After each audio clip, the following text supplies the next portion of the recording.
Hey, what's up guys, my name is Yash Goran and today I'm going to show you the Thor's Hammer effects. So get a clip of yourself doing something like that and play it in VLC Media Player, lower down the speed of playing and now click snapshot. So we're going to have to click a snapshot of each frame so you have something like this, a collection like this. If they are rotated left, so you can rotate them right, just select all and rotate. So if you play next, press next key and play something like this, you'll get the whole video. Now import all of them into the Photoshop and get Thor's hammer. Now we're gonna have to cut out the Thor's hammer using the slice tool and the drag tool to drag it here, and now we're gonna have to adjust it as per your hand. Now we're gonna have to rotate it.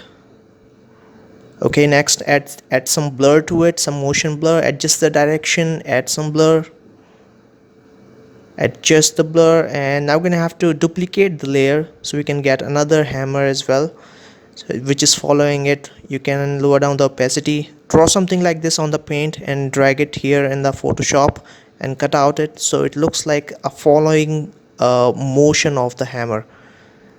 Some brown and gray, so it looks like this, and add some blur to it. Now we're gonna have to save your picture. So most important thing, I made composition something like this, so you're gonna have to select all the layers like as I'm doing, except the background layer, so you can select the entire setup. Okay, and you can move it to the next picture, the next frame, and you can adjust as per your hand. So you can adjust it on the next frame. You can just simply rotate it. You can just drag it to the next frame and simply rotate it in the anti-clockwise direction like I'm doing, and you're gonna have to save all those pictures like this. Now we're gonna have to add some lightning to that.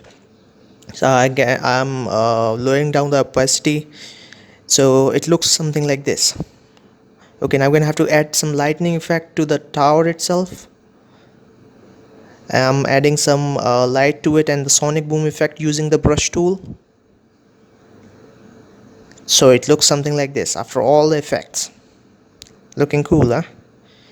Alright, now we're gonna have to import all of them in the Filmora application. Just select all of them and drag it down. So you can select the duration, just minimize the duration, as less as the duration, as fast as your video goes. So it looks something like that.